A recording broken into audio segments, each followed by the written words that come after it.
ओम नमो भगवते वासुदेवाय। ईश्वर से कैसे जुड़े? हम इस वीडियो में ईश्वर के 8 पहलुओं के माध्यम से अपने जीवन में दिव्य उपस्थिति का अनुभव करेंगे। तो बने रहिए मेरे साथ और हो सके तो लाइक, शेयर और सब्सक्राइब जरूर कर दीजिएगा। श्री युक्तेश्वर कहते हैं कि हम भक्ति के बिना आध्यात्मिक पद पर एक भी कदम नहीं रख सकते। हमारी चुनौती है कि ध्यान करने के लिए बैठने से पहले अपने दिल और जीवन में भक्ति और ईश्वर के लिए इच्छा को पोषित और विकसित करें। ईश्वर की उपस्थिति हमेशा हमारे साथ और हमारे चारों ओर है। हम इसे कैसे महसूस करते हैं और जानते हैं? जब हम एक सुंदर सूर्यास्त देखते हैं तो क्या होता है? जब हम अपने बच्चों को गले लगाते हैं या अपने पालतू जानवर के साथ खेलते हैं तो हमें कैसा लगता है? जब हम पक्षियों को गाते हुए या एक सुंदर गीत सुनते हैं तो हमें कैसा लगता है? अधिकांश लोग इन क्षणों की खुशी और शांति को जानते हैं। हम अपने दिलों में प्रेम और शांति के कंपन को जानते हैं और महसूस करते हैं। अगर हम इन भावनाओं को थामे रख सके और जीवन में आगे बढ़ते हुए उन्हें अपने सामने जाने दे तो यह कितनी अद्भुत बात होगी। योगानंद हमें सिखाते हैं कि आनंद, शांति, प्रेम, शक्ति, प्रकाश, बुद्धि और ध्वनि ईश्वर के 8 पहलू है। ध्यान ईश्वर को सुनना है। जब हम इसमें से किसी भी पहलू पर ध्यान केंद्रित करते हैं और अपने ध्यान में मौन में बैठते हैं तो हम उनकी उपस्थिति को महसूस कर सकते हैं। यह हमारे लिए ध्यान और हमारी दैनिक गतिविधियों के माध्यम से ईश्वर से जुड़ने और उसमें संवाद करने का एक प्रभावी तरीका है।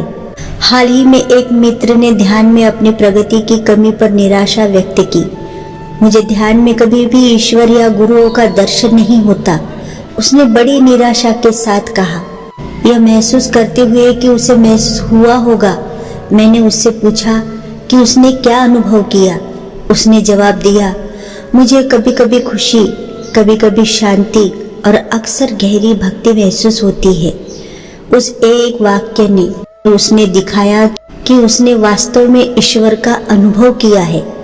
उसके 3 गुणों आनंद, शांति और प्रेम का अनुभव करके परमहंस योगानंद ने भी योगी की आत्मकथा में समाधि, ईश्वर से रहस्यमय मिलन के बार बार अनुभव के बाद अपने गुरु से पूछा कि क्या उन्हें ईश्वर मिल गया है। अपने गुरु के उत्तर का वर्णन करते हुए वे लिखते हैं, मेरे गुरु मुस्कुरा रहे हैं। मुझे यकीन है कि आप ब्रह्मांड के किसी एंटीसेप्टिक कोने में सिंहासन पर विराजमान किसी आदरणीय व्यक्ति की अपेक्षा नहीं कर रहे हैं। हमेशा नया आनंद ही ईश्वर है। भारतीय शास्त्रों में इन गुणों को शांति, स्थिरता, प्रकाश, ध्वनि, शक्ति, प्रेम, आनंद और ज्ञान के रूप में परिभाषित किया गया है। हम जितना अधिक सचेत रूप से इन गुणों को अपनाएंगे उतनी ही जल्दी हम ईश्वर के साथ मिलन के अपने लक्ष्य तक पहुंचेंगे। ध्यान तल्लीनता का वह स्तर है जब व्यक्ति को ईश्वर का वास्तविक अनुभव होता है। शांति, आनंद के संस्थापक स्वामी क्रियानंद ने कहा है, भगवान सबसे पहले भक्ति के पास गहरी शांति के रूप में आते हैं। पहली बार मुझे पता चला कि मैं भगवान की उपस्थिति का अनुभव कर रहा था जब मैं किशोर था और जंगल में टहल रहा था। मुझे जो शांति महसूस हुई वह इतनी गहरी, इतनी ताजा, इतनी आनंदमय थी कि इसमें वास्तव में मेरा जीवन बदल दिया। ईश्वरीय कृपा से मेरा मानना है, मुझे पता था कि यह भगवान थे और इसलिए उस क्षण से मैंने अपना जीवन उनकी खोज में बिताने की कसम खाई। अगली बार जब आप प्रकृति में हो तो सचेत रूप से उसकी शांति में तालमेल बिठाने की कोशिश करें।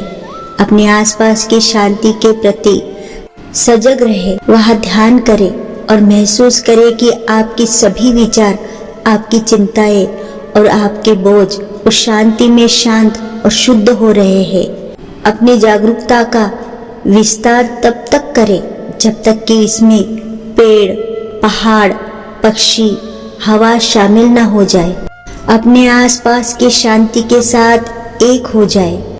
महसूस करें कि आप ही वह शांति है। निर्देशित ध्यान।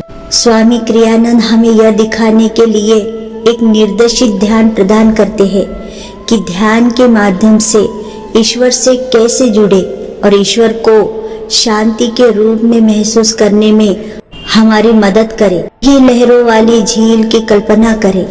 जैसे जैसे आपके विचार शांत हो जाते हैं, लहरों को धीरे धीरे कम होते हुए देखें, फिर पानी को शांत और शांत होते हुए देखें जब तक कि झील पूरी तरह से शांत न हो जाए। याद रखें कि यह शांति जो आप महसूस करते हैं वह ईश्वर है। शांति चीजों के साथ उसी तरह काम करने से आती है जैसे वो है, न कि जैसे हम चाहते हैं। शांति के समान होने के बावजूद शांति ईश्वर का एक अधिक शक्तिशाली और व्यापक पहलू है। स्वामी क्रियानंद इसे एक गतिशील जागरूकता के रूप में वर्णित करते हैं जिसे अति चेतन में ऊपर उठने पर अनुभव किया जाता है। स्वामी क्रियानंद द्वारा अनुशंसित निम्नलिखित अभ्यास जागरूकता के विस्तार को महसूस करने में बहुत सहायक है, जो गहन शांति लाता है। हर रात मानसिक रूप से अग्नि जलाए।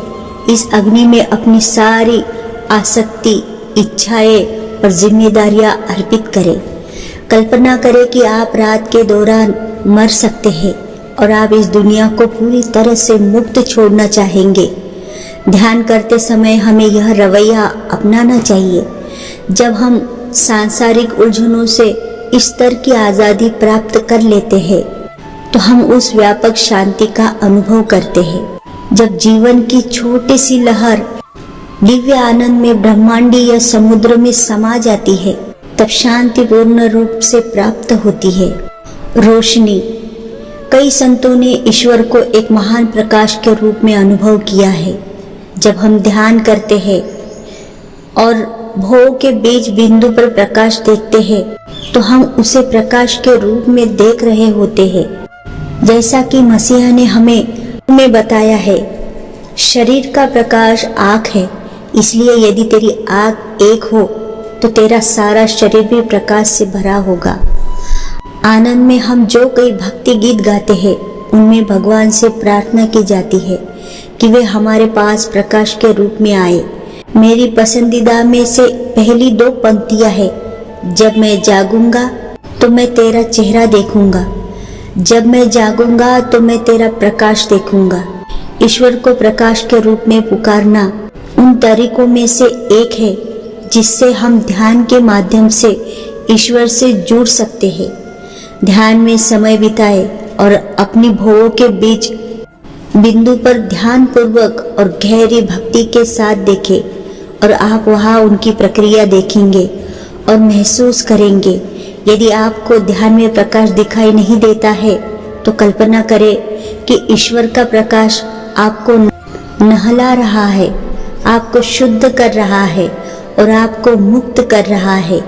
ईश्वर को प्रकाश के रूप में कल्पना करने से ध्यान में वह अनुभव आपके पास आ सकता है। अंधकार को केवल इसी प्रकाश से दूर किया जा सकता है। आवाज। स्वामी विवेकानंद हमें बताते हैं कि ईश्वर के गुणों में सबसे आसान गुण ध्वनि है, जिसमें लीन होना है। ध्यान की ओम तकनीक जब एकाग्रता और भक्ति के साथ अभ्यास की जाती है तो आपको ईश्वर तक ले जा सकती है। योगानंद ने कहा है कि जब आप वास्तव में इस ध्वनि को सुनेंगे और ब्रह्मांडीय संगीत को अंतरिक्ष के हर कण में फैलते हुए महसूस करेंगे तो आप ईश्वर को जान लेंगे और आप जान लेंगे कि आप ईश्वर को जानते हैं। मैंने यह भी पाया है कि प्राकृतिक ध्वनियाँ मुझे ध्यान की अवस्था में ले जा सकती है। अगली बार जब आप प्रकृति में हो तो पेड़ों में हवा की आवाज़, नदी में पानी की बुदबुदाने की आवाज़ या पक्षियों के गाने की आवाज़ सुने। अगर आप इन ध्वनियों को ऐसे सुनते हैं जैसे कि वो ओम कंपन है, वास्तव में सभी ध्वनियाँ ओम के पहलू है। जो यह आपको ध्यान में ओम कंपन सुनने में मदद करेगा। ओम ब्रह्मांडीय ध्वनि, ओम मेरा मार्गदर्शन करो, मेरे साथ रहो, मुझे अंधकार से प्रकाश की ओर, अज्ञानता से ज्ञान की ओर, बीमारी से स्वास्थ्य की ओर, गरीबी से समृद्धि की ओर और दुख से शाश्वत आनंद की ओर ले चलो। शक्ति, ईश्वर का दूसरा पहलू शक्ति या ऊर्जा है। योगानंद के ऊर्जाकरण व्यायाम का अभ्यास करें और अपने शरीर में दिव्य ऊर्जा का अनुभव करें। उस ऊर्जा को निस्वार्थ सेवा में व्यक्त करें, जैसे कि योगानंद ने कहा, आलस्य में मैं तुम्हें खोने न दूं, मैं तुम्हें क्रियाशील होकर पाऊंगा। आप टहलते समय, बागबानी करते समय, योग आसन करते समय, जब भी आप चलते हैं, ईश्वर की ऊर्जा को महसूस करने का अभ्यास कर सकते हैं। शारीरिक व्यायाम ईश्वर की ऊर्जा को अपने शरीर और मन में प्रवाहित होते हुए महसूस करने का एक बहुत ही सीधा तरीका है। मैंने सीखा है कि चाहे मैं कितना भी थका हुआ क्यों न हो, अगर मैं दौड़ने जाता हूँ तो मेरे पास हमेशा बाद में अधिक ऊर्जा होती है। जब भी आप दृढ़ता से ऊर्जा बाहर निकालते हैं तो आप आसपास के ब्रह्मांड से अधिक ऊर्जा खींचते हैं। ईश्वर की पूरी शक्ति से जुड़ना विस्मयकारी और भयावह भी हो सकता है। एक बार मुझ पर बिजली गिरी और शारीरिक रूप से सुरक्षित रहते हुए भी मैं कमरे में उड़कर दीवार से जा टकराया। उस बिजली में व्यक्त ईश्वर की शक्ति की भावना ऐसी है जिसे मैं कभी नहीं भूल पाऊंगा।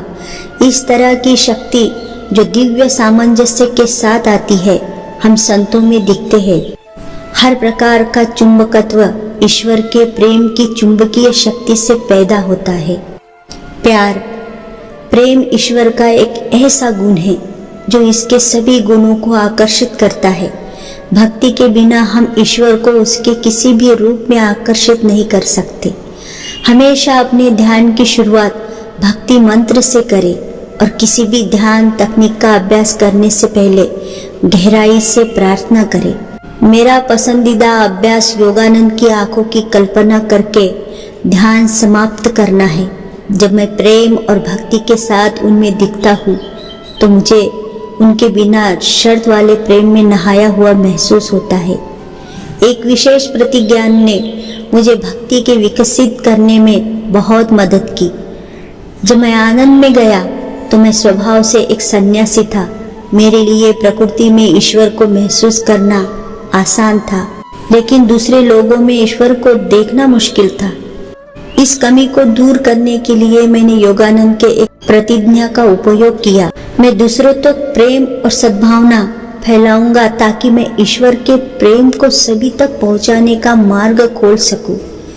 इस शक्तिशाली विचार को कुछ वर्षों तक अपने मन में घुमाने के बाद मैंने पाया कि मेरा हृदय अधिकाधिक खुल रहा है। यदि आप चाहते हैं कि आपसे प्रेम किया जाए तो उन लोगों से प्रेम करना शुरू करें जिन्हें आपके प्रेम की आवश्यकता है। आनंद, हमेशा नया आनंद ईश्वर है। हम अक्सर आनंद को ऐसी चीज के रूप में देखते हैं जिसके लिए प्रयास करना चाहिए। स्वामी क्रियानंद हमें बताते हैं कि जब हम अपने जीवन को आनंद के साथ जीते हैं, बजाय इसके कि हम उसके हमारे पास आने का इंतजार करें, तो हम लक्ष्य तक पहुंच जाते हैं। मैंने सीखा है कि अगर मैं किसी और को खुशी देता हूँ तो उस पल मुझे ईश्वर का ज़्यादा आनंद महसूस होता है। इसे आजमाएं। अगली बार जब आप खुशी महसूस न करें तो अपनी थोड़ी सी खुशी किसी के साथ साझा करें, भले ही आप केवल मुस्कुरा ही सके। हे पिता, मैं आनंद से आया हूँ, आनंद में जीता हूँ, आनंद में फिर पिघल जाऊंगा। बुद्धि ईश्वर के 8 गुणों में से अंतिम गुण है। बुद्धि का तात्पर्य आत्मज्ञान से है। यह समझ है कि जीवन एक सपना है और प्रेम के अलावा कुछ भी मायने नहीं रखता। यह समझ मन या तर्क के उपयोग से नहीं आती है, बल्कि ध्यान के माध्यम से आत्मा की सहज ज्ञान शक्ति के विकसित आती है। स्वामी शंकराचार्य का एक सुंदर मंत्र है, कोई जन्म नहीं, कोई मृत्यु नहीं, जो हमारे भीतर इस गुण को जागृत करता है। न जन्म है न मृत्यु है, न जाति है, न पिता है, न माता है, न कोई है। मैं ही मैं हूँ, मैं ही हूँ, मैं ही हूँ। धन्य आत्मा मैं ही हूँ। न मन बुद्धि, न अहंकार, न आकाश, न पृथ्वी, न धातु ये है। मैं ही मैं हूँ, मैं ही मैं हूँ। अन्य आत्मा में मैं ही हूँ। थोड़ी सी बुद्धि या खुशी महसूस करने का मतलब यह नहीं है कि हम ईश्वर के साथ मिलन के अपने लक्ष्य तक पहुँच गए हैं। वास्तव में हमने अभी शुरुआत की है। हालांकि जिस हद तक हम इन पहलुओं के बारे में जानते हैं और गहन ध्यान में उनका अनुभव करते हैं, उस हद तक हम ईश्वर को जानते हैं। दिव्य ज्ञान ही सर्वज्ञता है। ऐसे ज्ञान में दुख की छाया नहीं होती, केवल परम आनंद, अनंत आनंद, शाश्वत आनंद होता है। तो प्रेम से बोले राधे राधे, राधे राधे। जय श्री कृष्णा, जय श्री कृष्णा।